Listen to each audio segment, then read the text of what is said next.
on into our Facebook and YouTube listeners as well, and people who also like to comment via our Facebook and YouTube platform. So, welcome on board. I can see that everything is up and running. So, welcome on board. And a very thank you to my producer, Mr. Big Joe, behind the scenes, making sure that everything runs smoothly. Anyway, so back to the newspaper headlines. Truss condemns British workers for lack of graft. And this is what I like about British politics. You may have said something a decade ago, or maybe, I don't know, 2 decades ago. It will come back to haunt you unless you take a different stance, or your views might have changed, or you might have developed your views in one shape or the other. All of this, make no mistake, okay, is an attempt to tarnish. It's more, it is a character assassination, isn't it? A conservative MP. I mean, she's always been what? Liz Truss started as a Liberal Democrat, didn't she? And then she became a conservative. So her views may differ. Her views may differ. Now, that's not to say if you're a Liberal Democrat or Labour that you should hold such views. But traditionally, um, you know, a lot of people in this country, when especially during Brexit, I remember vividly listening to many programs where business owners had the same idea, said the same thing, saying that British people were lazy. Especially, I remember in the building sector, um, where during Brexit, the campaign was, a lot of Polish builders were coming in here, undercutting British builders and whatnot. And people were just calling in, people were just calling in the construction sector, will call in and say, listen, you have British workers come in, they can't wait to leave. Come 3 o'clock, they want to leave. Whereas you get somebody from Poland or elsewhere will come in, will probably get on site around 7:30 a.m. and will not leave till after 5. Is Liz Truss wrong in what she is saying? Let's hear you. Are you of the same view that British citizens are lazy?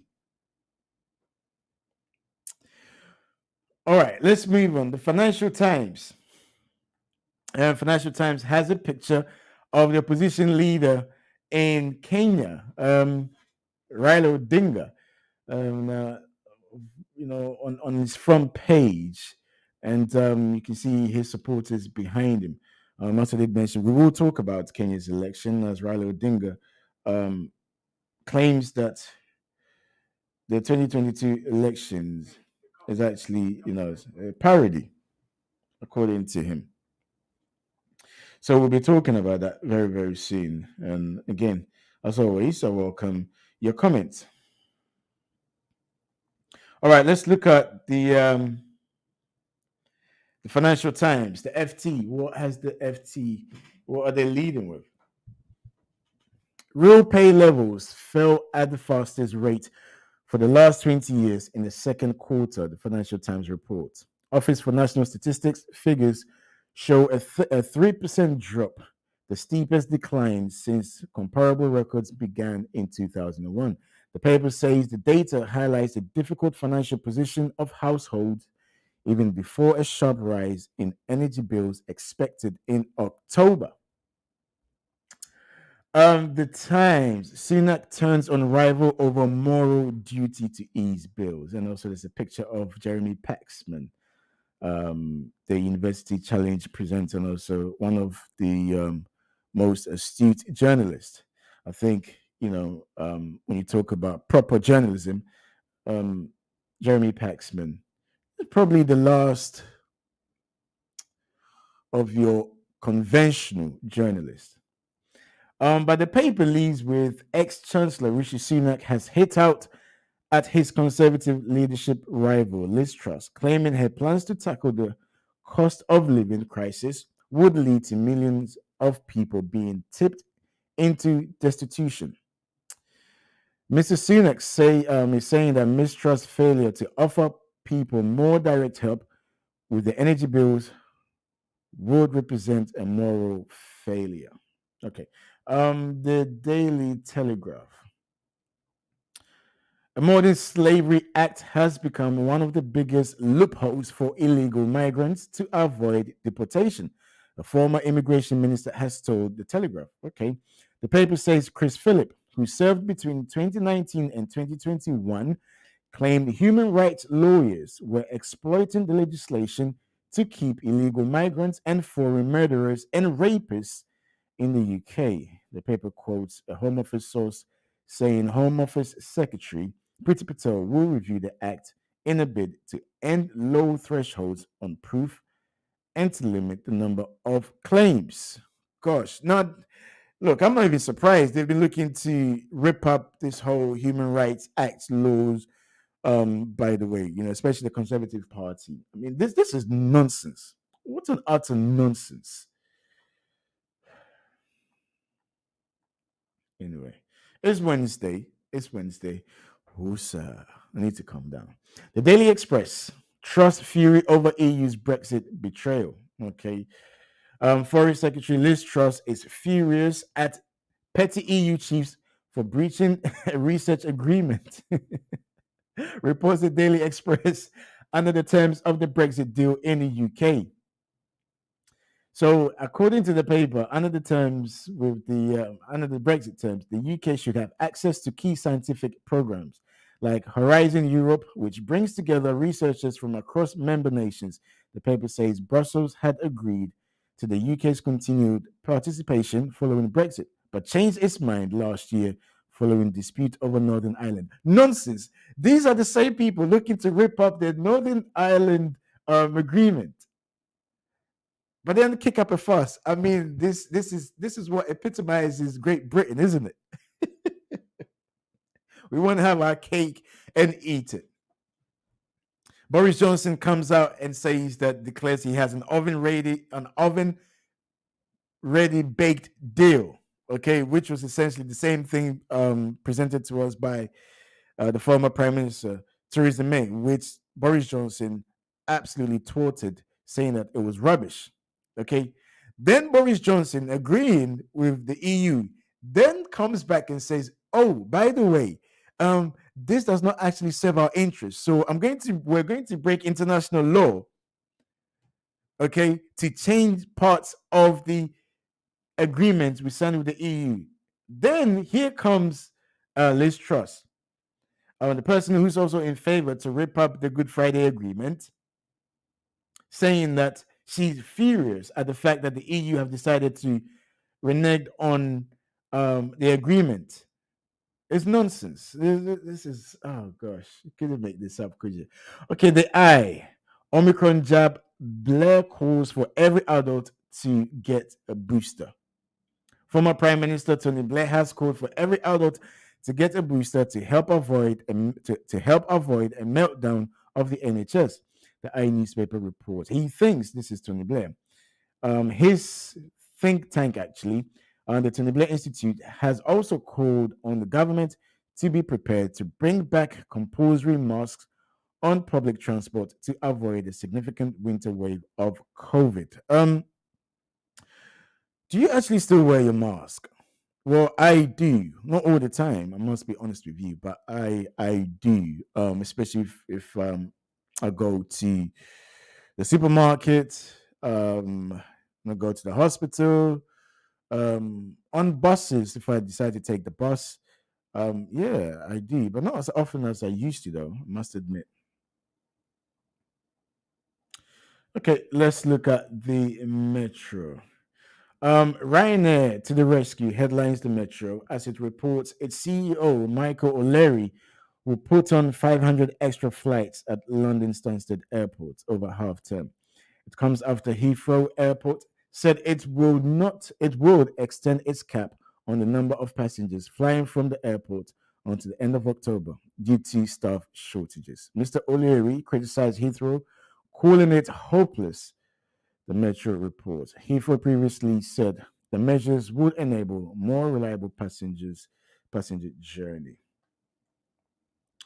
The son lives with former pop idol Darius, who was found dead in his flat in the US. The Daily Mirror.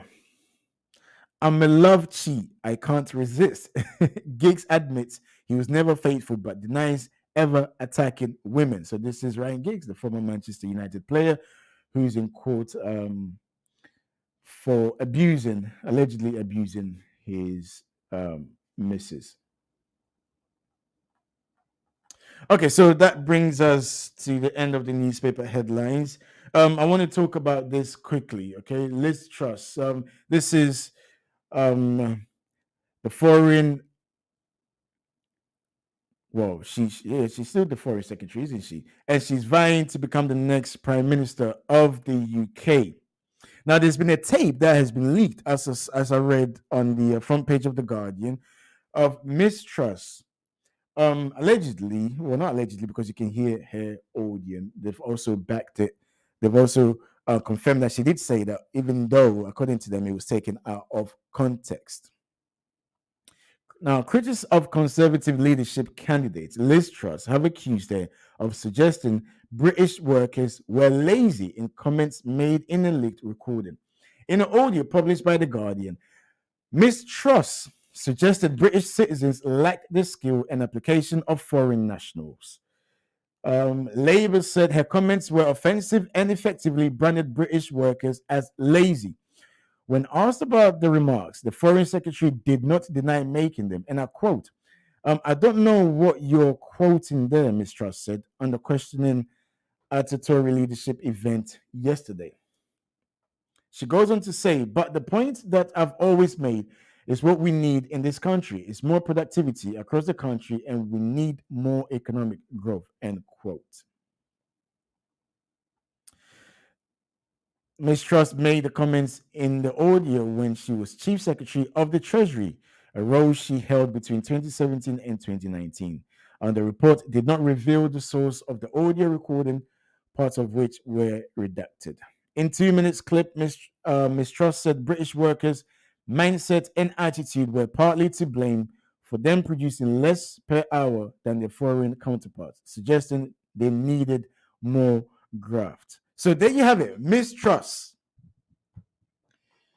vying to become the next prime minister, saying that British workers are lazy compared to foreign nationals.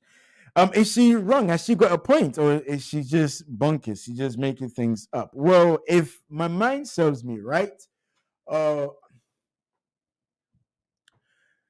and if I do recall correctly, the 2016 Brexit referendum, there was a notion that foreign nationals have come over to take over jobs that British citizens should be occupying, right? And especially the construction sector, where people were actually builders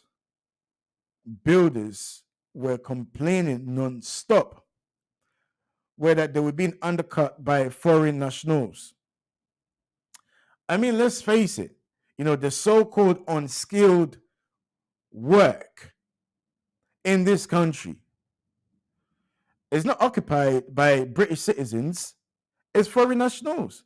So if you go into restaurants, if you go to bars, even pubs, okay, you go to restaurants, pubs, the hospitality sector in particular is full of foreign nationals. And the perception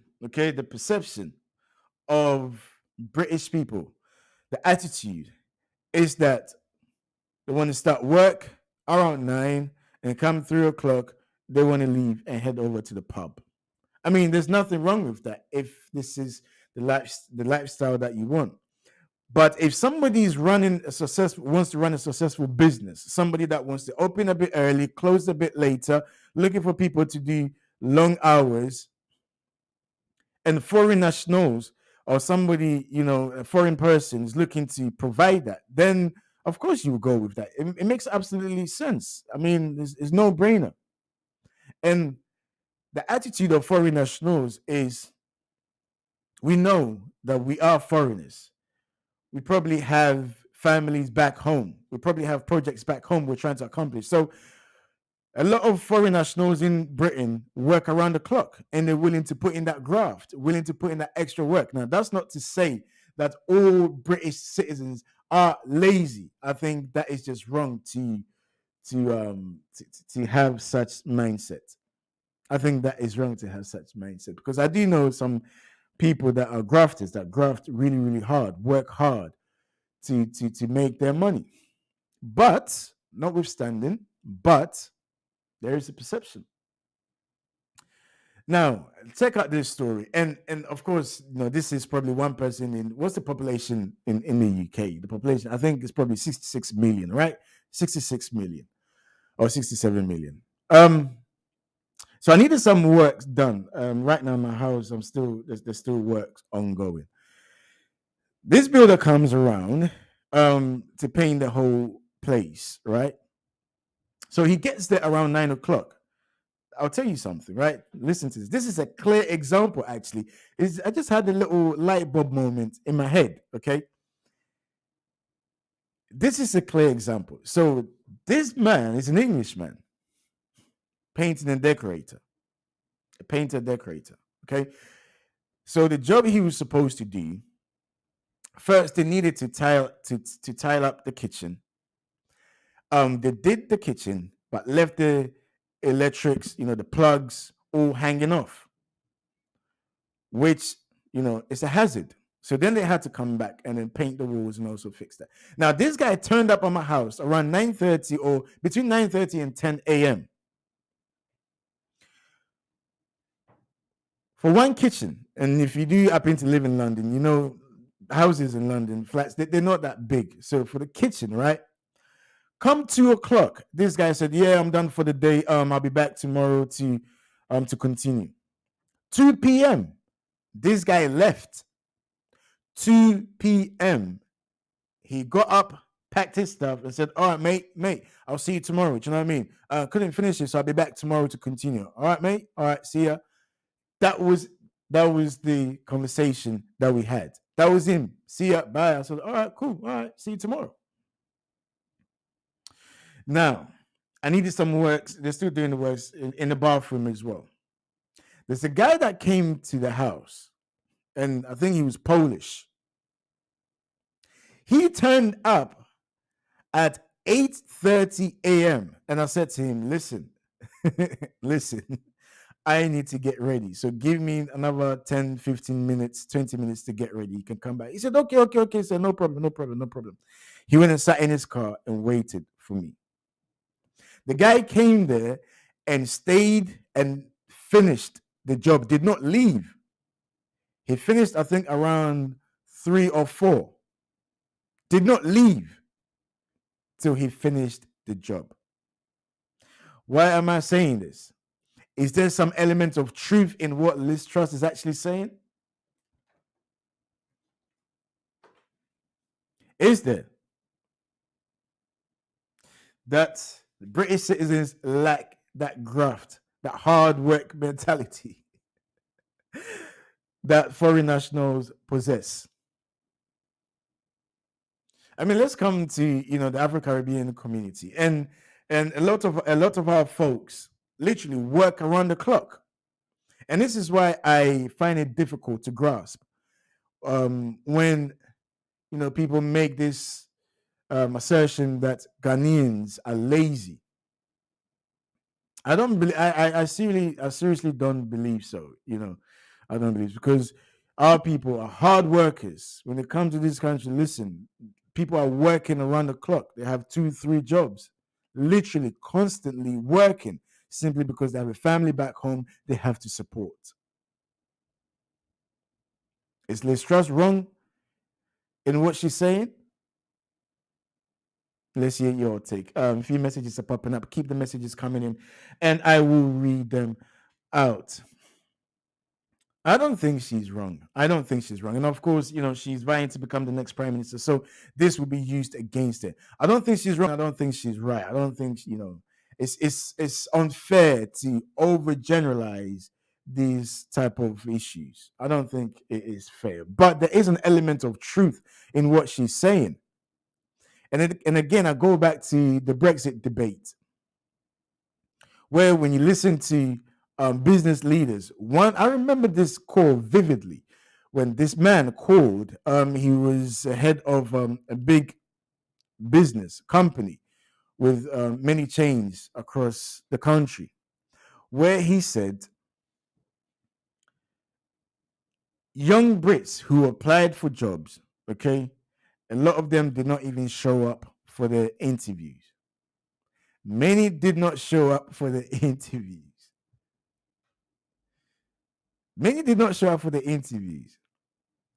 And then this so-called unskilled jobs, hardly would you find a British person. Now, when I say, I think when she talks about British, let's face it, right? They're talking about Scotland, Wales, and Northern Ireland. And when you talk about population, of course, high percentage of the population are white Brits. That's what they're talking about. Because I don't think this includes, foreign nationals that are now have become British citizens, and I don't think that includes that. Because let's look at it. You talk about the Indians. Let's talk about the Asian community. They work non-stop, and it's a fact. You go to their shops, you go to their restaurants. They're everywhere. In the hospitality sector, they're everywhere. When it comes to domestic jobs, Filipinos, Black Africans, Black Caribbeans, the NHS, the same constantly. So I think she's got a point, hasn't she? Let me know 0203-735-8820 or 0203-286-0185. Also, what we need to ask, or should I say, what I want to hear your take on it is the former Black Star player. Well, he's not former Black Star player because he says he hasn't resigned. I mean, not resigned, retired. Asamoah Gyan is vying to come back. He's vying to make a comeback to represent Ghana at the 2022 World Cup in Qatar. Now, he said he hasn't spoken to anybody else. He hasn't spoken to anybody yet, but that's his goal. He wants to come back. I'm asking, would you like to see Asamoah Gyan back in the Black Stars shirt again? Or do you think time is up? Asamoah Gyan needs to just relax. He's done what he could do for Ghana. It's time for him to just kick back and just leave the Black Stars alone and leave the new, fresh, young, talented players to take the mantle and to take Ghana forward. A few messages have come in as well on this. Keep them coming. Plus, opposition leader Raila Odinga in the Kenya's 2022 election has called the election a parody. And it's no secret, this will definitely end up in the courts, the Supreme Courts. We're taking a quick break.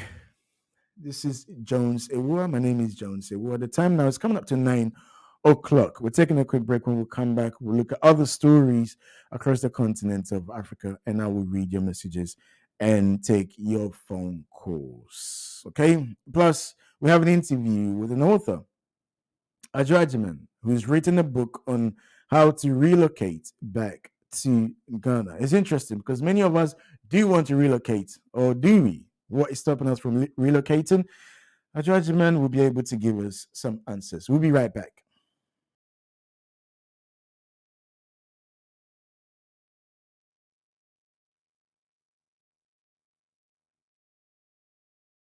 Ghanafoɔ a yɛwɔ English approachman mu ha yɛato adi yɛnyɛ mmaranimfoɔ a wɔn akwadare wɔ mmerɛ no mu a pɔtɔ kasa mu yɛka sɛ alɔyafoɔ ntimi nuanom mom yɛmfa yɛn immigration nsɛm nyinaa ɛnkɔ dan wɔ mo Fortwell solicitors mmaranimu akukudurɔfoɔ sɛ watena ha kyɛ ɔmo bɛboa wo ma wo nsa ka wɔn krataa na sɛ wadi aduro nso a ɛyɛ ɔmo kɔkɔ koraa ɛba ne nipa asetena mu ɛne adwuma mu nsɛm biara ɔmo di mu akɔtene paa ɔmo wɔ mmerɛ di ma nipa biara na deɛ ɛni ka wɔ mu mpo ne sɛ no consultation fee Fortwell Solicitors always puts our clients' needs first. We specialize in all UK visa applications, detention and deportation cases, student and work points-based work permit applications from both UK and abroad. Fortwell Solicitors also deals with long residence and human rights applications outside the immigration rules. Don't wait till last minute. Fortwell Solicitors is located at Unit 1, ground floor, Katrina House, 58 Clarendon Road, London, N80DJ. Nearest tube station,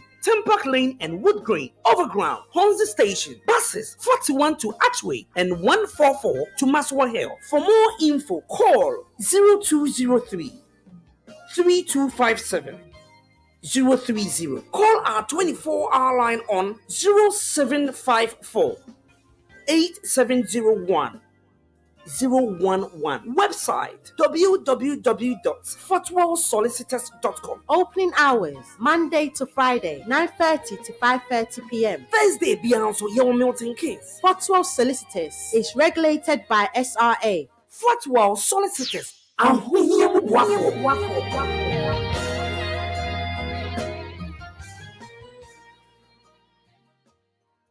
The world as we know it has changed, and so have the issues affecting our community. COVID-19 and the geopolitical tensions have really made it abundantly clear that the African continent has to do more to be self-sufficient from an industrial capacity point of view.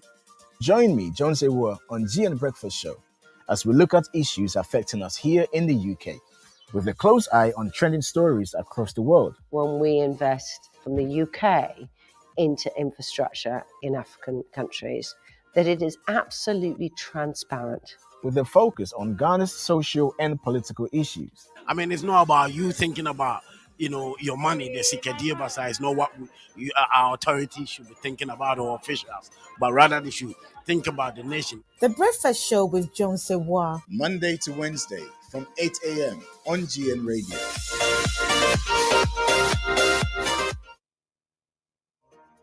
The world as we know it has changed, and so have the issues affecting our community. COVID-19 and the geopolitical tensions have really made it abundantly clear that the African continent has to do more to be self-sufficient from an industrial capacity point of view.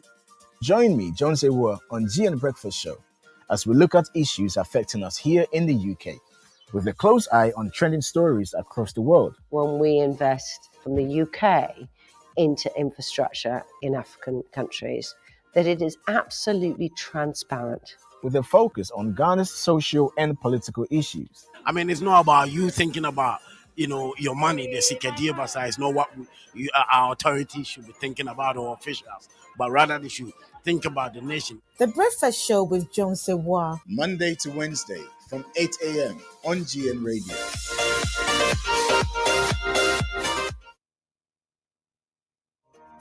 The world as we know it has changed, and so have the issues affecting our community. COVID-19 and the geopolitical tensions have really made it abundantly clear that the African continent has to do more to be self-sufficient from an industrial capacity point of view.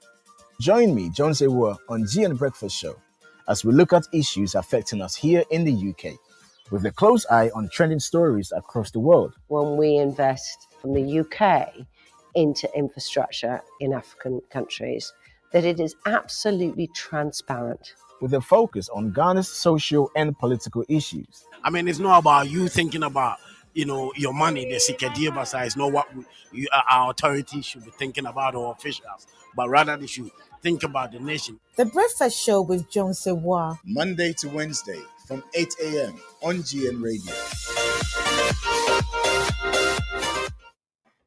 That's right, the Morning Breakfast Show with me, John Sewa, Monday to Wednesdays from 8 a.m. So make note and always tune in. And whilst you're there, make sure you share, all right? Whilst you're here, tell a friend to tell a friend to tell a friend. Now, let's look at other stories as well. Mind you, if you want to call in, 0203-735-8820, or 0203-286-0185. Alternatively, you can call 0778-793-9958. Let's hear you. Okay, let's hear you. Black Stars player. I wouldn't even say former Black Stars player, because according to me, he has not resigned. Why do I keep saying resign? Retired. He has not retired from football. Okay, or neither has he retired from international duty. So Asamoah Gyan wants to come back. He really, really does. He does want to come back. Now, in an interview with the BBC, okay, published by the BBC, Asamoah Gyan is bidding to make a shock return to the international fold as he eyes a spot in Ghana's squad for this year's World Cup in Qatar. The unattached 36-year-old won the last of his 107 caps for the Black Stars in July 2019 and has not played a club game since an outing in April 2021 for Accra-based side Legon Cities. But the former Udinese, Rennes, and Sunderland forward says he's embarking on a fitness program with the hope of appearing at what would be his fourth World Cup finals. And I quote Asamoah Gyan, okay, in an interview, he said, well, talent-wise, everything is there already. So I just have to prepare physically. The World Cup is every footballer's dream. I think I've got a bit of energy left in me to prove myself once again. I've been out for almost 2 years now due to injuries, but I just need to get my body back in shape. It's an 8-week program, and according to my physical instructor, I'm improving faster than he thought. Then I must see how my body reacts to playing competitive football. Gyan is saying he hasn't spoken to anybody about this. He goes on to say, I haven't announced my retirement. Anything can happen, you know. It happened before, talking about Cameroon in 1994 with Roger Miller coming back from retirement to play in the World Cup. He goes on to say, honestly, I haven't spoken to anybody about it at all. It's part of my plan. I just want to make sure I see how my body reacts first. I just need to get to some level, and then I can say I am ready. Some may ask, ready for what, Asamoah Gyan? Asamoah Gyan will reply, I'm ready to come back and play for the Ghana Black Stars at the 2022 World Cup in November.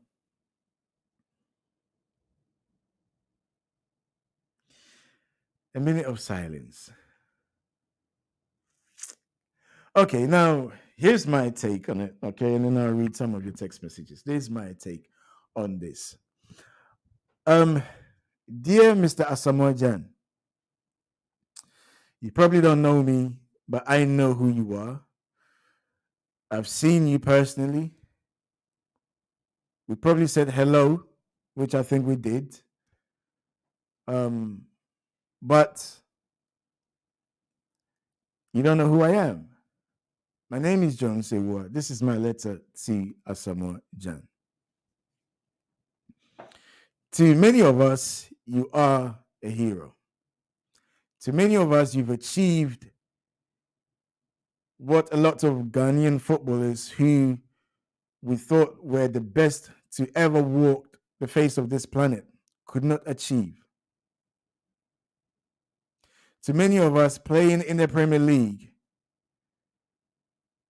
gave us a lot of excitement when it was time to watch Match of the Day.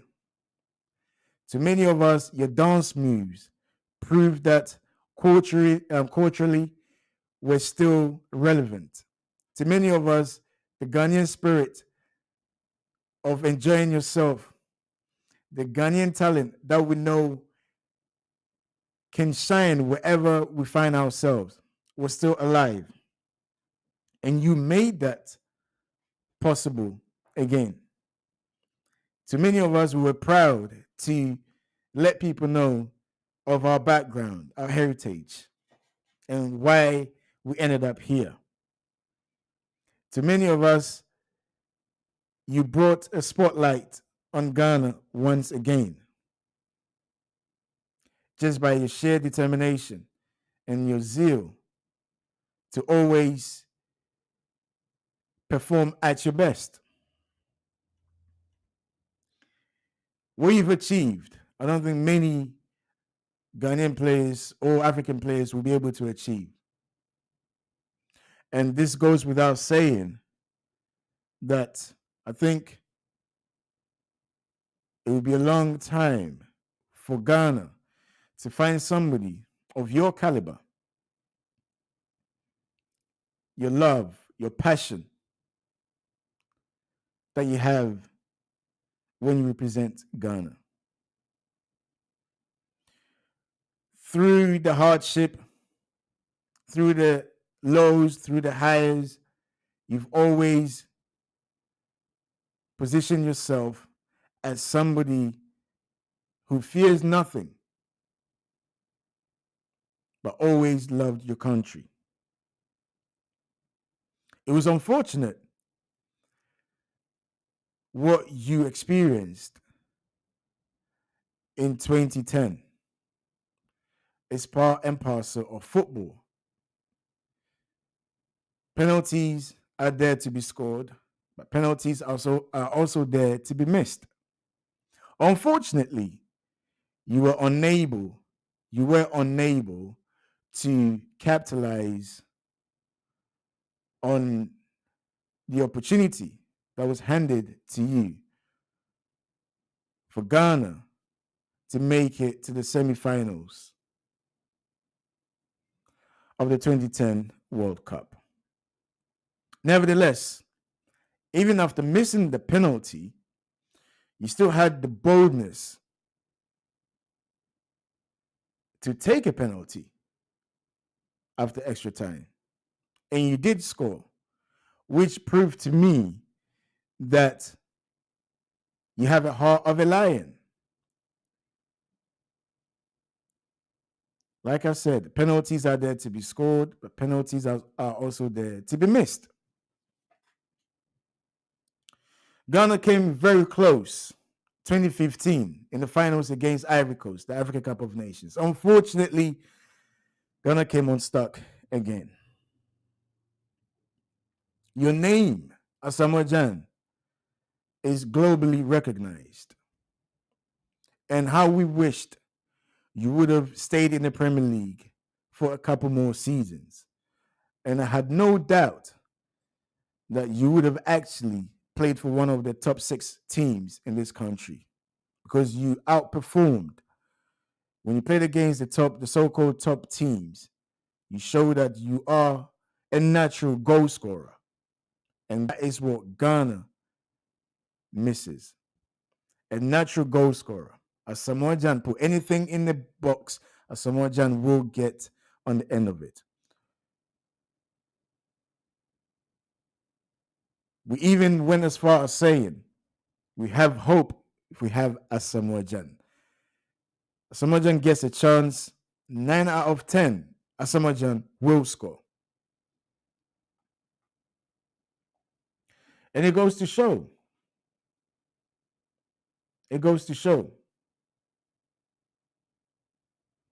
that you are the country's all-time goal scorer.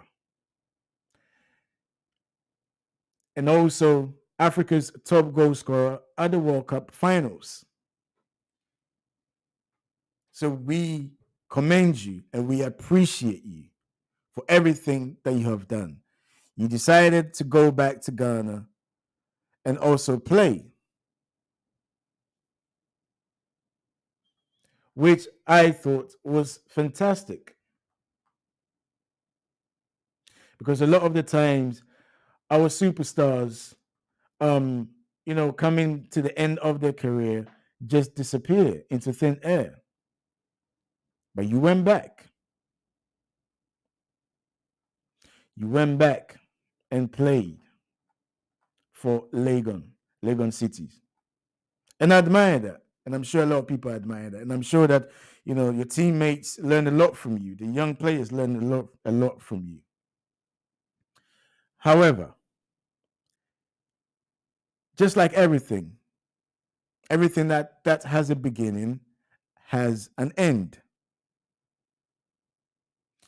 And I think when the end comes, we have to be honest with ourselves and just accept it. It's part and parcel of life. Now, I share your sentiment at the fact that you still want to play. And as a former professional footballer myself, I agree with you.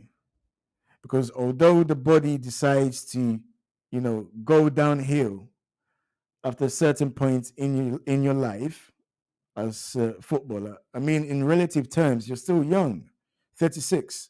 But in footballing terms, you're not young. Most people will classify you as a veteran. Not necessarily because of your age, but for me, because of your experience.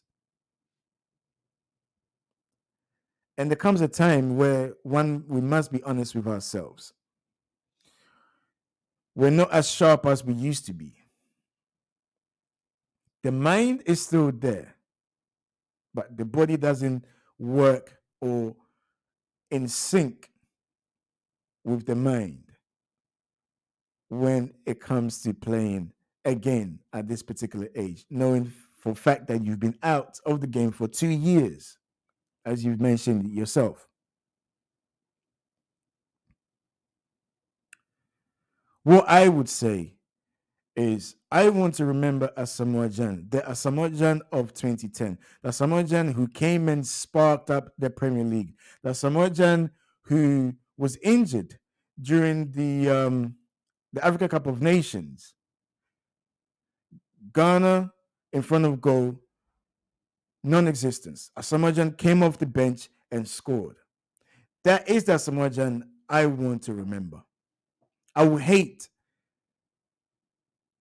to see Asamoah Gyan back in the fold, representing Ghana at the World Cup, where everybody is watching, for commentators to refer to you or to refer to him in his past glory days. To refer to Asamoah Gyan as if this was 2012, Asamoah Gyan would have done this. But now he looks tired. He looks out of shape. His legs look jelly. That's not the Asamoah Gyan that I want to see. Because you know it, Asamoah Gyan. You've been out for 2 years. You've embarked on a physical journey. Now, that's fine, doing exercises in the gym or running around. And as you mentioned, it's totally different ball game once you're back playing competitively. And what tends to happen is there are a lot of players who are injury prone, not because they like being injured, but it's just that as soon as they deal with one injury, once they're coming back, their body is just trying to adjust. And then they might pick up another injury. So I don't think that is a good idea for Asamoah Gyan to want to come back to the Black Stars. I don't think so. So after the 8 weeks training, physical training, and then competitive football, now the older you get, the longer it takes for you to recover. It's a fact. Will Asamoah Gyan go to the World Cup, or as he says, he wants to be called to represent Ghana to play in the World Cup? Will Asamoah Gyan be able to play all the games? Or is it going to be one game and then needs a few days rest before he can recover? All these things needs to be factored in. And for that reason, sir, Mr. Asamoah Gyan, I don't think it's right for you to be taken to the World Cup. Not to mention, there are young players. And I agree that still to date, Ghana is still struggling to find an out-and-out striker, somebody who can replicate what Asamoah Gyan did during his time playing for the Black Stars. I totally agree. 100%. I agree with you. However, in life, there comes a time where we have to close the chapter.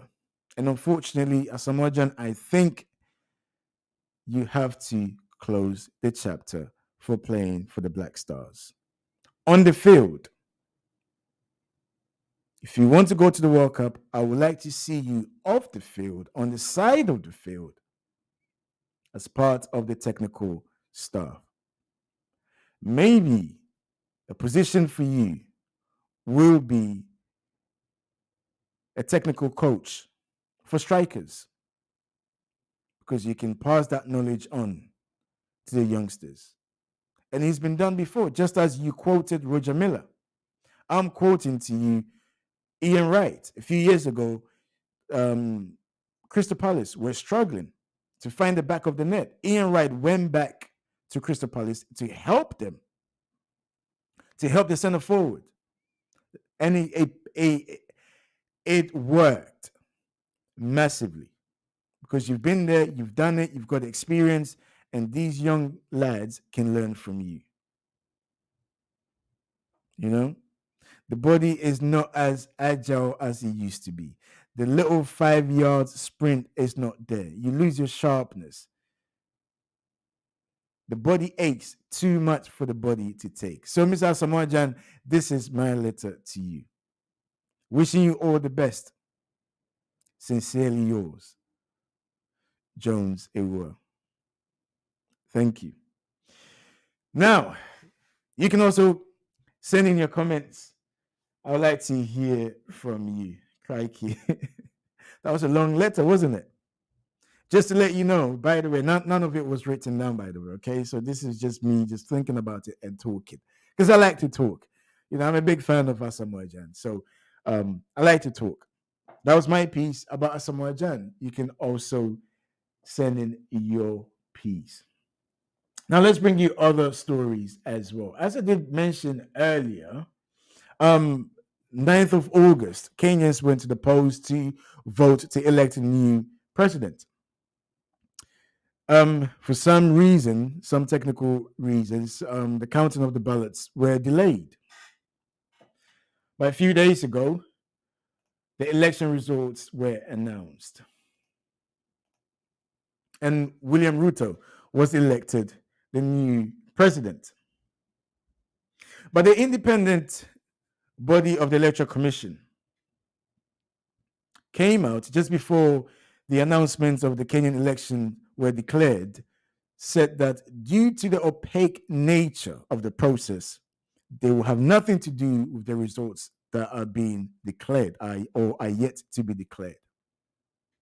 And of course, members of the opposition party came out and said that there were some corrupt practices during the process.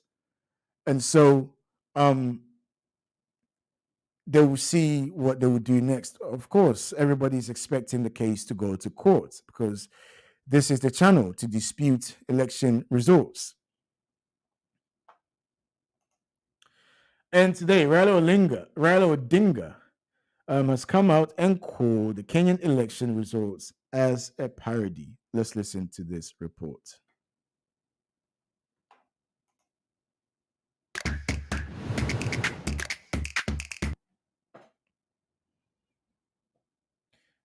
Kenya's defeated presidential candidate Raila Odinga rejected the results of last week's elections that ended with the victory of his rival, Deputy President William Ruto.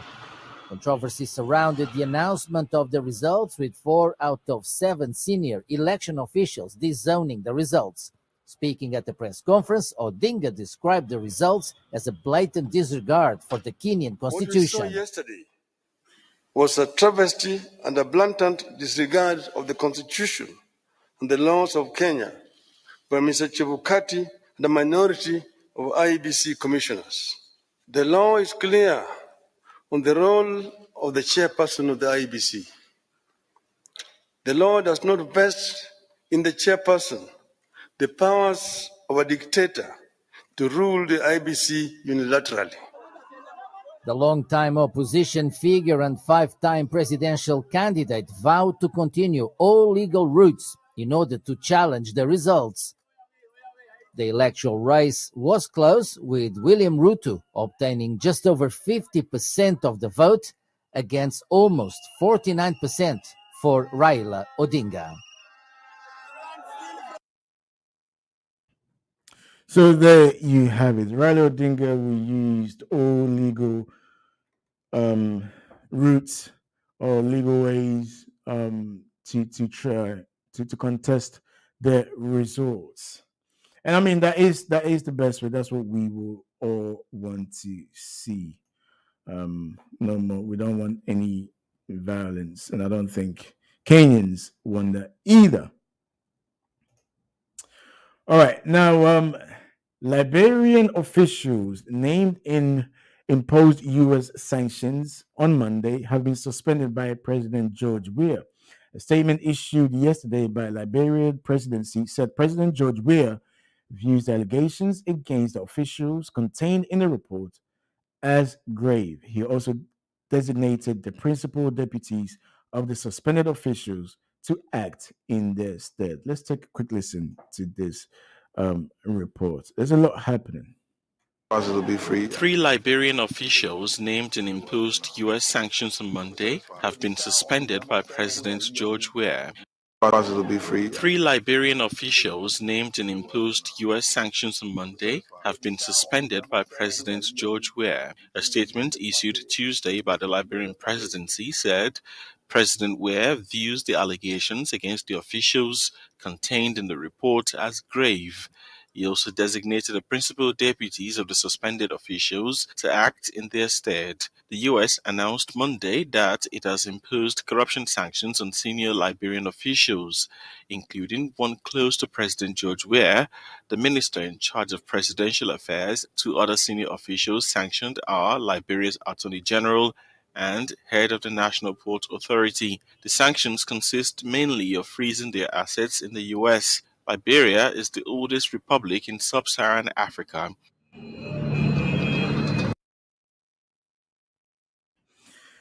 Wow. Interesting. I wish a lot of the countries could, this could be done more regular, so that a lot of these politicians who seek to are involved in some sort of corruption have the assets frozen and exposed. And in other news, the UK is to cut import taxes on hundreds of more products from some of the world's developing countries to boost trade links. The Department for International Trade said the measure was part of a wider push by the UK to use trade to drive prosperity and help eradicate poverty.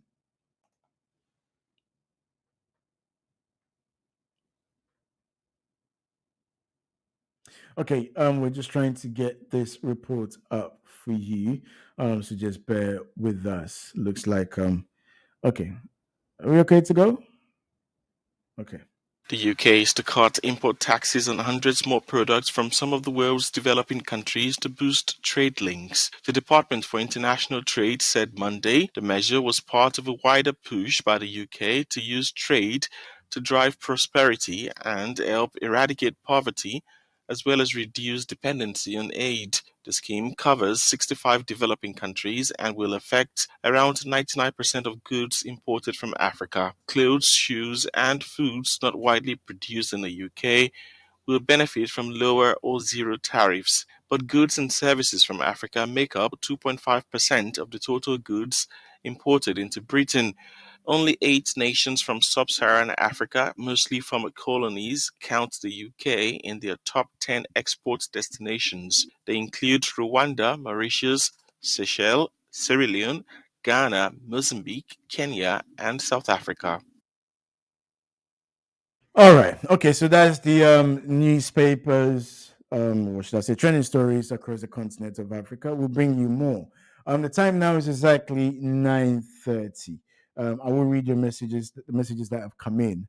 But coming up after the break, we'll be speaking to author Adwoa Agyemang, who's written a book about relocating see Ghana. In case you're here and you're thinking of relocating, then do pay attention. All right, this is GN Radio with myself, John Sewa. We'll be back right after these short commercials.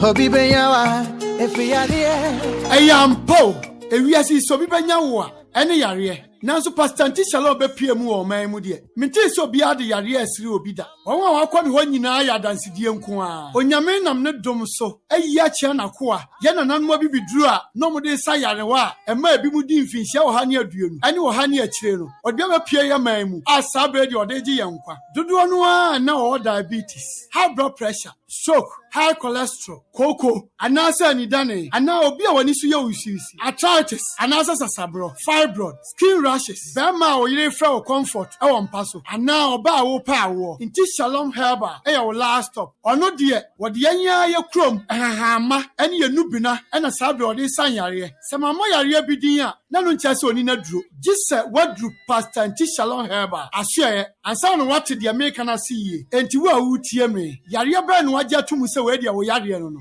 Na Syria sahini Neman, yare kwata, na wapa anu aduru a. Nanso ebre a oti onyame akoa, odifo Elisa anka, na okwahunu no no. Onyame fa ne so, esa no yare. Enti yare bia a wonam mu, yare bia a etete wo, yare bia a ha wo no. Enne frɛ Pastor Nti Shalom, I was 074 48 60 62 63 and 079 30 65 77 50 or 079 84 02 41 64. The landline UK is 02 03 65 20 297. So what Germany so we bet me a friend was 00 49 69 30 08 89 65 and 00 49 17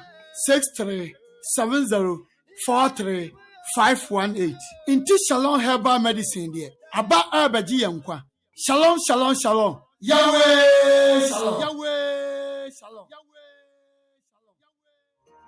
The world as we know it has changed, and so have the issues affecting our community. COVID-19 and the geopolitical tensions have really made it abundantly clear that the African continent has to do more to be self-sufficient from an industrial capacity point of view.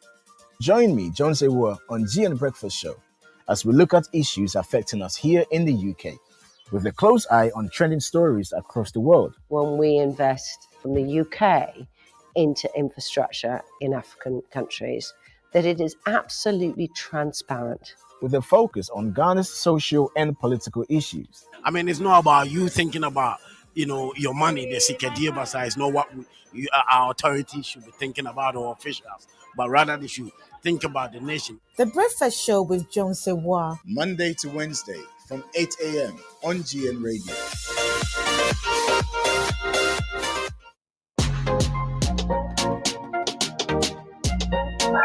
Become a successful entrepreneur with Jackie and her professional team. Become a successful entrepreneur. Anase Base. Wami a team of professional teachers of economics, marketing. Ninga omoyebi. So pesa will transform your life from a youth graduate and a school leaver. Nasa pesa wo ye entrepreneur. Mon contacti Base. Entrepreneur no che say obia ebia wa wo business. Ebia wo ye che. But pesa wo ye no in a professional way. To say Oprah Winfrey. Anaya papa. Kwame Despite. Base. Betmama sa diano abim. One your experts ewo coaching and a mentoring and as person will start our business base for better how we be expanding our business and as existing customer base provides support in business plans, step-by-step finance applications and marketing strategies. Base or become a successful entrepreneur also provide entrepreneurship skills through vision and determination. Some more free consultation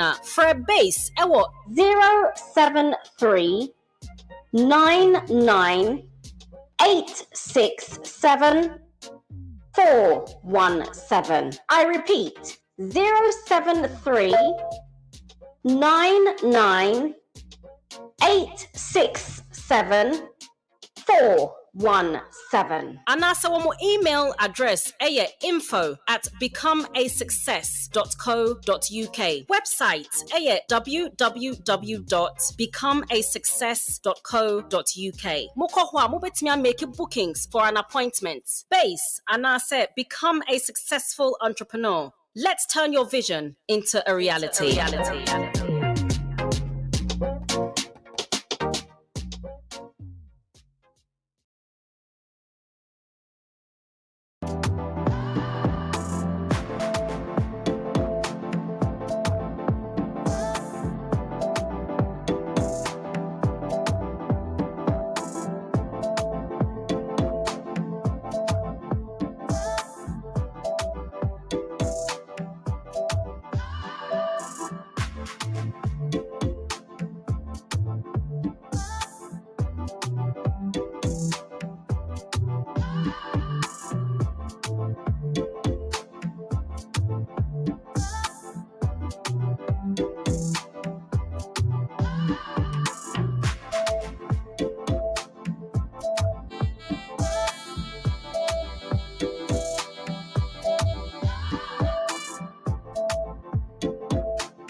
Welcome back to the show. If you just tune in, well, we've covered a lot actually this morning. If you missed my my personal letter to Asamoah Gyan, well, I like to call it my freestyle letter to Asamoah Gyan, pleading with him to, just stay away from the Black Stars, respectfully.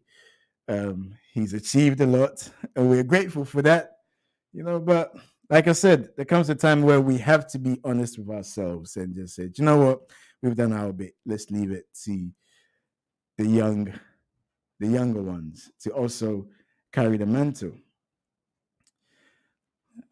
Again, like I said, everything that has a beginning has an end, doesn't it? So, Asamoah Gyan, well done. I take my hat off to you. I salute you. But I say, as Ghanaians will say, right now, it's not time for Asamoah Gyan to play for the Black Stars again, or to represent the Black Stars. As a technical coach or backroom staff, yes, most definitely. But anything else, I strongly disagree.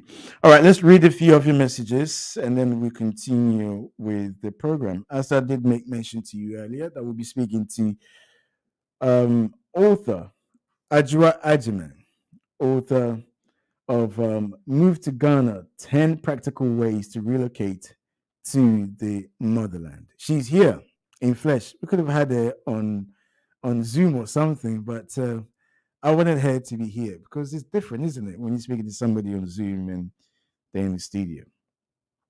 This is from Sewa. Sewa is saying, Jones, I totally agree with you. I think Asamoah Gyan has done what he could have done for Ghana. It's time for him to move on. All the same, we love Asamoah Gyan. This is from Eric. Eric is saying, good morning, Jones. I agree with Liz Truss only if she will own it. British citizens are lazy compared to foreign nationals, and that's just the truth. They are. We know this. That's why we end up doing the so-called unskilled jobs. All right. Godwin is saying, good morning, Jones. I think Asamoah Gyan could help the Black Stars because look at what's happening right now. We don't have a striker that can literally score. So if he comes, he will help at this World Cup. I disagree with you, Godwin. But anyway, keep your text coming in. I will read the text messages. But for now, let's turn our attention to the founder of Ghanaian Londoners and the author of Move to Ghana, 10 Practical Ways to Relocate Back to the Motherland. Adwoa Agyemang, thank you very much for joining us, Adwoa. How are you doing? I'm doing well, thank you. Thank you so much for the invitation. It's an honor to be here. As I was saying, I don't like early morning, but I came for you. Thank you. And I appreciate that. Do you know what? The first time I saw the post, about your book, Move to Ghana, 10 Practical Ways to Relocate to the Motherland. I thought if anyone could come up with such a book, You're the perfect person. Wow. What inspired this? You know what? I mean, thank you for that question. It's a good question, and I'm sure a lot of people are thinking that. So let me just give a brief about my background, and that kind of really will lead to how this book kind of came about. Yeah. So obviously you know me, but for those that don't know me, I've been involved in the Ghanaian UK diaspora community, activities for some time. We can trace it back to the days of OBE TV. I mean, I was part of the team Yes. OBE TV back then. So just to say that the inspiration and everything else for doing things, Ghana and really helping the diaspora to connect with back home has been a passion of mine for some time. Obviously, doing Ghanaian Londoners, helping people to understand the various opportunities that exist here in the UK for Ghanaians and back home. And also, which led me to my own relocation about 10 years ago. Mhm. So, I mean, I live a bit of my life in Ghana. 2012. Yes. Yes, I left, and then but I'm back here, often still, and so that led me to have lots of conversations with people like Adwoa, how do we also relocate to Ghana, and how are you able to do it? What is the magic? And I was like, listen, there's no magic to it. A lot of people that have moved have gone through a process. So there's a number of processes that you must go through, and it just doesn't happen just in one go. It takes some time. So back in I think 2019, I did an event with exactly the same topic, 10 practical ways to move to Ghana, and I assembled I think about 9 guest speakers or so, and they all shared their experience in line with the thoughts that I had. So fast forward, I'm like, you know what? I keep still getting these questions. People are still moving to Ghana despite all the issues. And so let me just put, a disclaimer here that I'm not here to force moving to Ghana on anybody. I'm just here to encourage those that want to do it, because there's still a number of people that want to do it. And people are planning to move to Ghana in the short term, medium and long term. So I'm just here to, as what I call preaching the good news and just encouraging people that want to do it, just showing them, some of the insights, experience and tips that they can, pick up from my experience and that of people that I know that have done it. And I mean, it's fascinating because I remember 2012. I'm not sure if you do remember, because I came to Ghana with your brother. Yes. It was 2012, wasn't it? I think so. It must have been. Or was it 2014? Oh, yeah, it must have been around there. Yeah, maybe 2012, either 2012 or 2013, right? And I remember having this conversation with you, and you were like, you've gotten in and you've kind of like sourced things out and how to budget. I remember you using this word. That's so key. It's so key you mentioned that.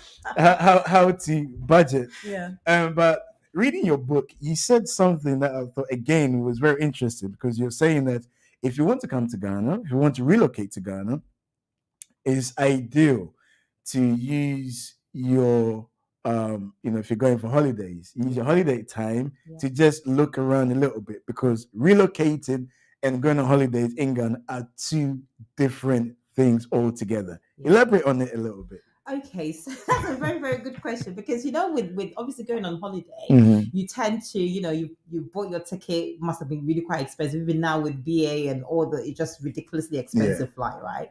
You made up your mind to actually go and spend money and have a good time. So that's a holiday, right? Whereas when you're living in Ghana, you can't be living that lavish life. And I'll quote a friend that says this, and I've been using it. So she said that, if you're not living the Mayfair kind of life in London or any parts in the UK where it's affluent, do not go and attempt to do the same thing in Ghana, because it's going to cost you, twice or quadruple the amount. So what I basically mean is that make up your mind the type of life you want to live in Ghana, what that looks like, the kind of area, and then make sure that you have enough money for you to live that life. And then let me also cite another example that I give, that I'm somebody that I can easily live on 10 Ghana cedis a day, right? Or even 15 just for food, right? But that's when I'm like on a budget but then there's other days I can spend 200, 300 Ghana cedis on food. So you need to know the kind of person you are and what your comfort levels are and what you can deal with.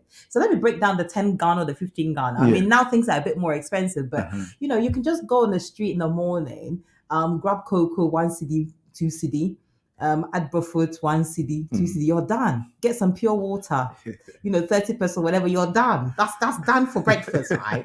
Lunchtime, you get your wache, 4 cedi, 5 cedi, 1 egg, whatever, you're done. You drink more water. If you can afford to get some coconut water, about 2 cedi. In the evening, some kenke, you're done. Like I'm done for the day. Like that's my life when I want to kind of live on a budget. There's other things that you can do. Obviously, go to the market, whatever. But if you're the kind of person that wants to go and sit in a restaurant and meal is like 50 Ghana cedis per head, that's like 150 for 3 meals. I mean, that's like 15 pounds. It might not sound much, right? But over time, it adds up. It adds up. So if you're not spending like 15 pounds, let's say, a day on meals in the UK or Europe or whatever, why then go to Ghana and want to do that? I mean, I take your point on that, because I remember one time I was in Ghana, and I like to go to La Palm Beach. Not to stay there. Enjoyment. Not to stay there, but I just think I just love going to La Palm Beach, right? And then a friend of mine joined me. He is a childhood friend. And so I said to him, okay, so what do you want to eat? And we took the menu. I like this story already. Yes. And I was about to order. So he took the menu. He's like, hey, look at those prices. Yeah, he's like, 150 Ghana. Why? He's like, come on, let's go. So he took me to a restaurant at Adaraka. Oh, nice.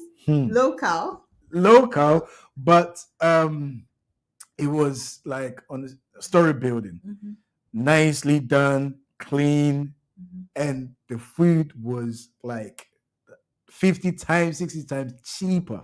And I enjoyed it more, to be honest with you. I enjoyed it more. So I agree. I think it's probably down to, again, looking around, right? Knowing, because you also mentioned that you need to know how the locals think, how they do things in Ghana. So knowing your way around actually helps. Yeah. Wow. And that goes back to the point of using your holidays wisely. Like when you're there, make sure you mingle with the locals, especially if you don't have a lot of connections in Ghana. I mean, there's lots of ways that you can get around meeting locals. If you're a believer, church is a great place to start. Sure. Just showing up at a pub, a spot, sitting there having a drink, somebody will definitely talk to you. I mean, that's the thing with ease, getting around Ghana and speaking to people. Correct me if I'm wrong.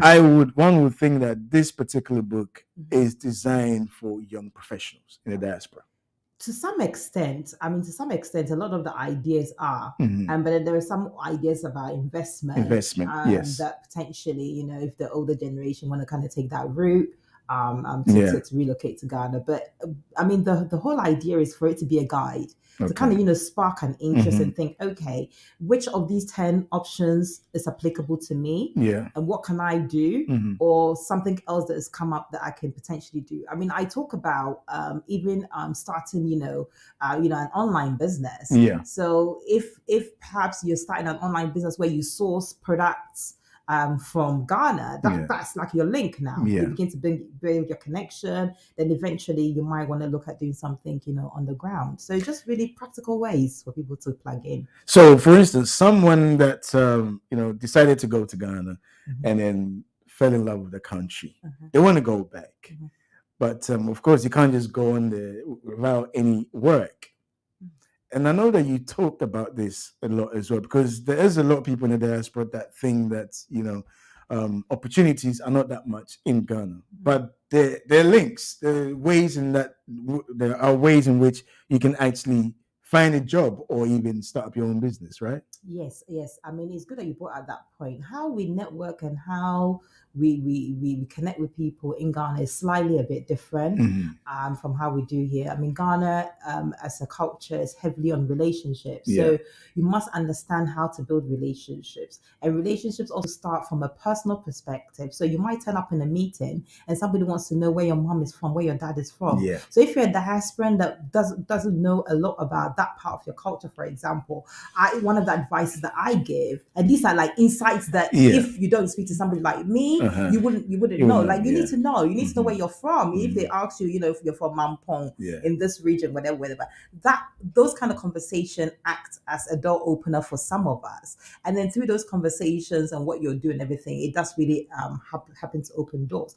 Some jobs, as we know, globally are never advertised. So it's through relationships and connections and having the conversation. And I think also one of the things that I mentioned in there is that some diasporans will sit, abroad, apply for jobs just for the sake of applying and don't really have an intention of going. Yeah. So some of these, recruiters will look at it and say, you know what, we're not interested if you're not on the ground, or if you're not planning to come, then we're not even going to bother looking at your CV. Wow. There's that as well. I mean, I saw an example of when I relocated. Yes, I read that. Yeah. So I did my first interview, on Zoom or whatever platform it was back then, and I flew out for the second interview to show my commitment. Now, if I hadn't flown out and I was just sitting here waiting for the full package, then it might have been a different story. But just to say that there are different employers that will give you different packages. My own was like a local-based Ghanaian company, so the way they did things is different.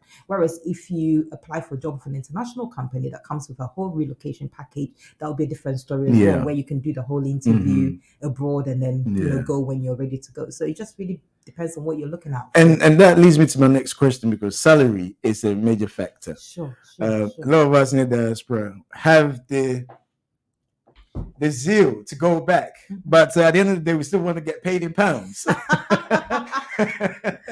But that's not always the case. But then I guess one needs to also bear in mind the purchasing power.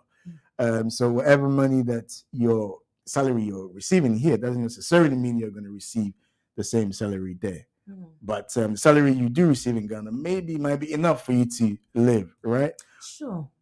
I think it just really depends on individual choice. I mean, if you want a good paying job, then spend time to look for good paying opportunities. It can be done. There are opportunities where, and I'll cite my own personal example.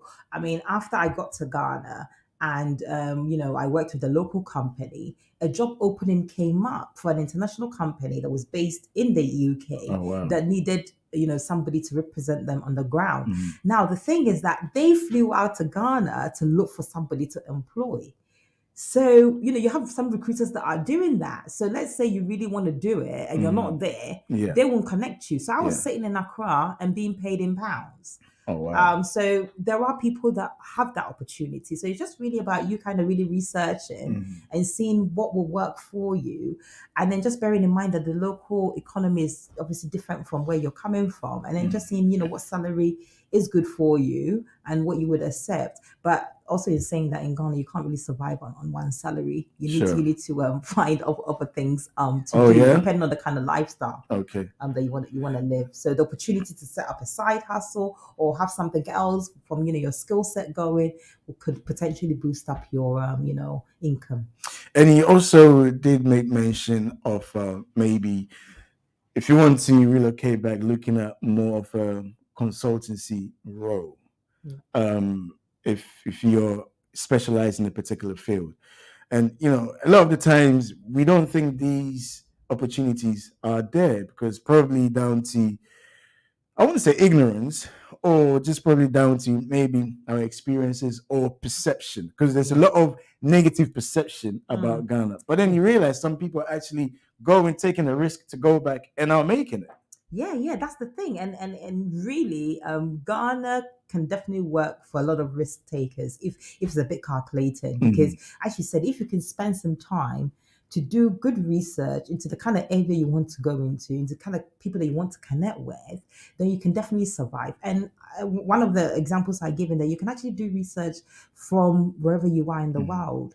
And with the opportunity for people to even do events online now, there's lots of events in your sector. Perhaps you can tap into online, connect with some of the speakers, organizers, and that's basically how you begin to build those relationships that potentially can open doors for you for consultancy. So if you see somebody's doing something, so let's say there's a lot of talk, let's say around the fintech industry in Ghana. So if you're somebody that has some experience in that and you want to kind of go into it, then, contact some of the event organizers, some of the key players, and find out what they're doing. I know potentially there's even a couple of, fintech companies that are looking to enter, the UK market from Ghana. So there's so much stuff, happening that you need to be proactive to see, okay, what are they not seeing? What's the potential opportunity that I could, tap into? Okay. You also did make mention of investment, because some of us, although we don't want to go down to be on the ground, we can let our money work for us, right? Sure. And what are some of these investment opportunities that you touched in your book? Yes, so I talk about property first of all, and I talk about agriculture as well, agribusiness. So obviously property investment worldwide has the same sort of understanding in terms of yields and all of that. And I think that especially with Ghana, if you can get into investing in the property in the prime location, then you stand potentially to earn foreign currency in terms of getting your money back. And obviously, but that's a long haul investment. But there are lots of real estate developers that are looking and have properties that they offer to the diaspora. They'll do like the management side of things for you. There's also potential for if you earn here to get a mortgage if you want to access that facility against your income here in the UK. So you need to kind of just weigh up the options to be able to do that.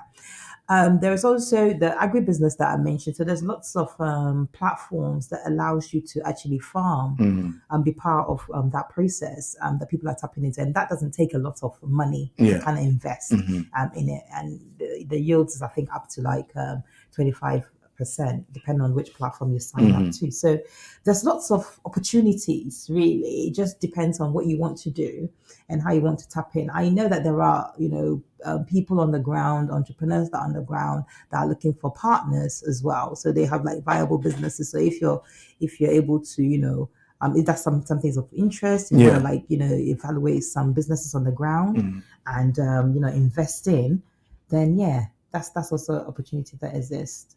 One thing I like about the book, and it runs through the entire book, is so you have something of like a motivational word, and then you break it down. Then you go to key points and brainstorming. So you're literally given step by step of how to approach if you decide to relocate to Ghana. And I think that's is amazing. Thank you. And the fact that, I mean, some of the stuff, it's almost like for the ones that want to go back to Ghana, it's like you have an idea of, okay, maybe I need to do this. But actually seeing this in the open, step by step, it's amazing. And I will encourage people to get their hands on this book. Where can people access it? Okay, so if people want a signed copy, they can get in touch with me directly. I mean, I'm all over social media. Just look for Adwoa Agyemang. For non-signed copies, definitely Amazon is your best friend. Just type in, move to Ghana, 10 practical ways to relocate to the motherland, or my name in there, and it'll pop up. And you can order either, the soft copy, an ebook, or the hard copy. I think it ranges between like £5 to £10 for the hard copy. So not overly expensive. Okay. For key good knowledge, right? Yes. Thank you very much for coming in today. Always great seeing you. So make sure you get your hands on it. 10 practical ways to relocate to the motherland. Move to Ghana. Okay. This is Adwoa Agyemang. Can I say something quickly whilst I have the opportunity? Yes. So just let people know, those that are in London specifically, that this weekend, Saturday the 20th of August, we're actually doing an intimate book launch and a networking party right in the heart of Covent Garden. We have fantastic, brilliant speakers, 5 speakers that will be sharing knowledge about their lived experience in Ghana. And so we're talking about property, we're talking about, income streams, how to, develop different income streams to be able to do Ghana, talking about e-commerce, obviously with me, my experience and across the board. So make sure, you come round. The event is on the Eventbrite, Move to Ghana book launch and networking party. Kicks off at 5 p.m. This Saturday. So yeah, those that are able to attend, please get in touch, and it will be nice to see you there. Fantastic. Adwoa, thank you for coming in today. Thank you. All right, so this is where we end the show. It's fascinating, interesting as always to have you with us. I'm so sorry that let me apologize, guys, that I couldn't get through a lot of the text messages that came on here. But one message. Adwoa, one of our listeners wants me to ask you a question. Oh wow! Okay. Yeah, and this is not okay. All right, this is Safo is saying, I'll definitely get a copy of Adwoa's book because I've been thinking of relocating to Ghana. But can you also ask her what she thought of Asamoah Gyan's decision to come back to play for the Blackstars? Actually, I've been thinking about it, and I've seen a couple of my friends saying, it's a bad idea, whatever. Listen, I don't think it's bad idea. I mean, Asamoah Gyan has props, so I think that maybe I'm not too sure about his fitness levels. I can't comment on that. But I think the whole hype and, publicity that he will bring to the Blackstars, I mean, the Blackstars are really popular, but, having, a legend like him in some sort of capacity as part of our World Cup campaign, I think is a good thing. So we should definitely look to involve him in some capacity. All right. There you have it. All right. So we're done for the week, actually. Whatever it is that you find yourself doing, make sure you look after yourself and stay safe out there. This is GN Radio Morning Breakfast Show with myself, Jones Adwoa. And a big thank you to Adwoa Agyemang for coming in this morning. So look after yourself and all being well. I'll see you next week.